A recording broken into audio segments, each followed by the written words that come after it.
ನಮಸ್ಕಾರ ಸ್ನೇಹಿತರೆ, ನಾವು ಮಾಡಿದ್ದೀವಿ ಮಟನ್ ಫ್ರೈ. ನೋಡಿ, ಈ ರೀತಿಯಾಗಿ ನಾವು ಹೋಮ್ ಮೇಡ್ ಮಟನ್ ಫ್ರೈಯನ್ನು ಮಾಡಿದ್ದೀವಿ. ನೋಡಲಿಕ್ಕೆ ತುಂಬ ಚೆನ್ನಾಗಿ ಕಾಣಿಸ್ತಾ ಇದೆ, ತುಂಬ ರುಚಿಯಾಗಿದೆ. ಅದನ್ನು ಮಾಡಲಿಕ್ಕೆ ತೆಂಗಿನಕಾಯಿ, ಒಂದು ಈರುಳ್ಳಿ, ಬೆಳ್ಳುಳ್ಳಿ, ಶುಂಠಿ, ಟೊಮ್ಯಾಟೊ, ಕೊತ್ತಂಬರಿ ಸೊಪ್ಪು, ಗಸಗಸೆ, ಚಕ್ಕೆ, ಲವಂಗ, ಈ ರೀತಿ ಒಂದು ಮಸಾಲೆ ಮಾಡಲಿಕ್ಕೆ ನಾವೊಂದು ಐಟಮನ್ನು ರೆಡಿ ಮಾಡ್ಕೊಂಡಿದ್ದೀವಿ. ಇದನ್ನೆಲ್ಲ ಒಟ್ಟಿಗೆ ನಾವು ಮಿಕ್ಸಿಯಲ್ಲಿ ಹಾಕಿ ನುಣ್ಣಗೆ ರೆಡಿ ಮಾಡಿ ಇಟ್ಕೋಬೇಕಾಗುತ್ತೆ. ಮಿಕ್ಸಿಯಲ್ಲಿ ಹಾಕ್ತಾಯಿದ್ದೀವಿ ನಾವು ಇದೆಲ್ಲ ಒಟ್ಟಿಗೆ. ನಂತರ ಬಿಸಿಯಾಗಿರುವಂಥ ಒಂದು ಕುಕ್ಕರ್ಗೆ ಅಡುಗೆ ಎಣ್ಣೆಯನ್ನು ಹಾಕ್ತಾಯಿದ್ದೀವಿ.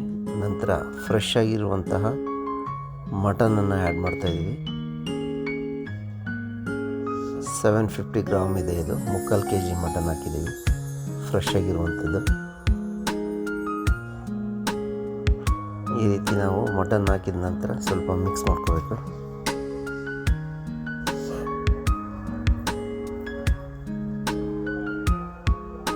ನಂತರ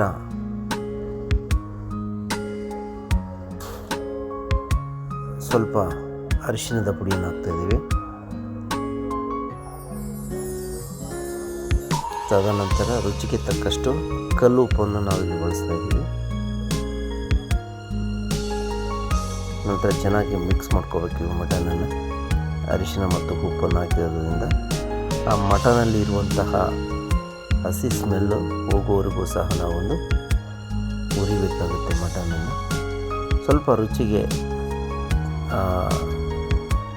ರೆಡ್ ಚಿಲ್ಲಿಯನ್ನು ಹಾಕೊಂಡಿದ್ದೀವಿ. ಹಸಿ ಮೆಣಸಿನ್ಕಾಯಿ, ರೆಡ್ ಆಗಿರುವಂತಹ ಚಿಲ್ಲಿಯನ್ನು ಆ್ಯಡ್ ಮಾಡಿದ್ವಿ. ಸ್ವಲ್ಪ ಟೇಸ್ಟ್ ಕೊಡುತ್ತೆ ಅದು ಆ್ಯಡ್ ಮಾಡಿದ್ರೆ. ಈ ರೀತಿ ಮತ್ತೆ ಮಿಕ್ಸ್ ಮಾಡ್ಕೊಳ್ತಾ ಇದ್ವಿ. ಸೊ ಒಂದು ಬಾಯ್ಲ್ ಆಗಿದೆ. ಈಗ ನಾವು ಇದಕ್ಕೆ ಅಚ್ಚಕಾರದ ಪುಡಿಯನ್ನು ಹಾಕ್ತಾಯಿದ್ದೀವಿ. ಒಂದು 2 ಸ್ಪೂನ್ ನಾವು ಆ್ಯಡ್ ಮಾಡ್ತಾಯಿದ್ದೀವಿ. ಖಾರ ಇರೋದ್ರಿಂದ 2 ಸ್ಪೂನ್ ಸಾಕಾಗುತ್ತೆ ಇದಕ್ಕೆ.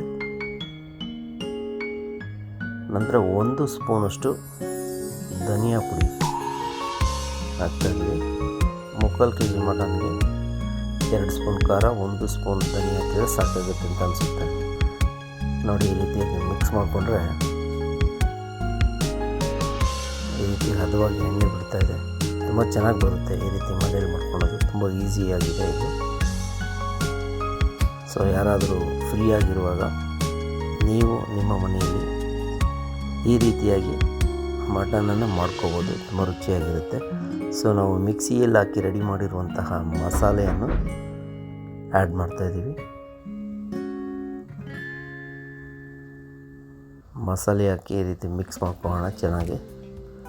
ನೋಡಿ, ನಿಮ್ಗೆ ನೋಡಿದ್ರೆ ಗೊತ್ತಾಗುತ್ತೆ ಮಟನ್ ಯಾವ ರೀತಿ ಆಗ್ಬೋದು ಅಂಥೇಳಿ.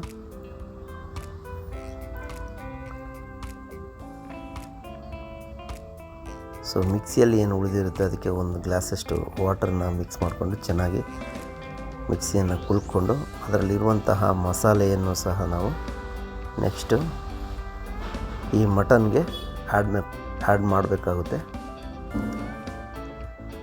ಓಕೆ, ನೋಡಿ, ಈಗ ಆ್ಯಡ್ ಮಾಡಿದ್ದೀವಿ. ಆ್ಯಡ್ ಮಾಡಿ ಈ ರೀತಿ ಮಿಕ್ಸ್ ಮಾಡ್ಕೊಳ್ಳಿ ಚೆನ್ನಾಗಿ. ಅಂದರೆ ಮಸಾಲೆ ವೇಸ್ಟ್ ಆಗೋಲ್ಲ ನಿಮಗೆ.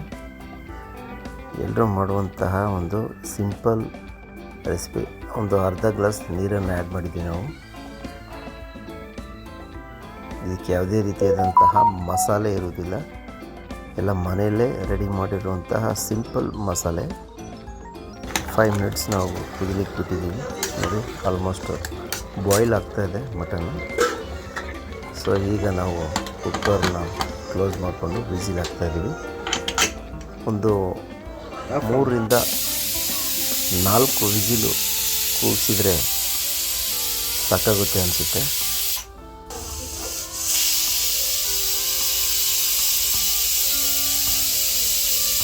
ವಿಸಿಲ್ ಬರ್ತಾಯಿದೆ, ಮಟನ್ ಇನ್ನೇನು ರೆಡಿ ಆಗ್ತಾಯಿದೆ. ಸೊ ಓಪನ್ ಮಾಡಿ ನೋಡೋಣ ಹೇಗಾಗಿದೆ ಮಟನ್ ಅಂತೇಳಿ. ನೀವೇ ನೋಡಿ ಹೇಗನ್ಸುತ್ತೆ. ನೋಡಿ, ಇಲ್ಲಿ 3/4 kg ಮಟನ್ನು ಈ ರೀತಿಯಾಗಿ ರೆಡಿಯಾಗಿದೆ. ಆಲ್ಮೋಸ್ಟು ಮಟನ್ ರೆಡಿಯಾಗಿದೆ. ಸೊ ಇದನ್ನು ಒಂದು 3ರಿಂದ 4 ಜನ ತುಂಬ ಮನೆಯಲ್ಲಿ ಊಟ ಮಾಡ್ಬೋದು. ಸೊ ಈ ರೀತಿ ನಾವು ನಮ್ಮ ಮನೆಯಲ್ಲಿ ಮಟನ್ ಫ್ರೈನ ರೆಡಿ ಮಾಡಿದ್ದೀವಿ. ನಿಮಗೆ ಈ ರೆಸಿಪಿ ಇಷ್ಟವಾದಲ್ಲಿ ದಯವಿಟ್ಟು ಲೈಕ್ ಮಾಡಿ, ಕಮೆಂಟ್ ಮಾಡಿ, ಹಾಗೂ ನಿಮ್ಮ ಮನೆಯಲ್ಲಿ ಮಾಡಿ ಹೇಗಿದೆ ಎಂದು ನಮಗೆ ಕಮೆಂಟ್ ಬಾಕ್ಸಲ್ಲಿ ತಿಳಿಸಿ. ಸ್ವಲ್ಪ ಕೊತ್ತಂಬರಿ ಸೊಪ್ಪನ್ನು ಹಾಕ್ತಾಯಿದ್ವಿ ಫೈನಲಾಗಿ. ಸೊ ಈಗ ನಿಮಗೆ mutton fry ready to eat. Thank you so much all.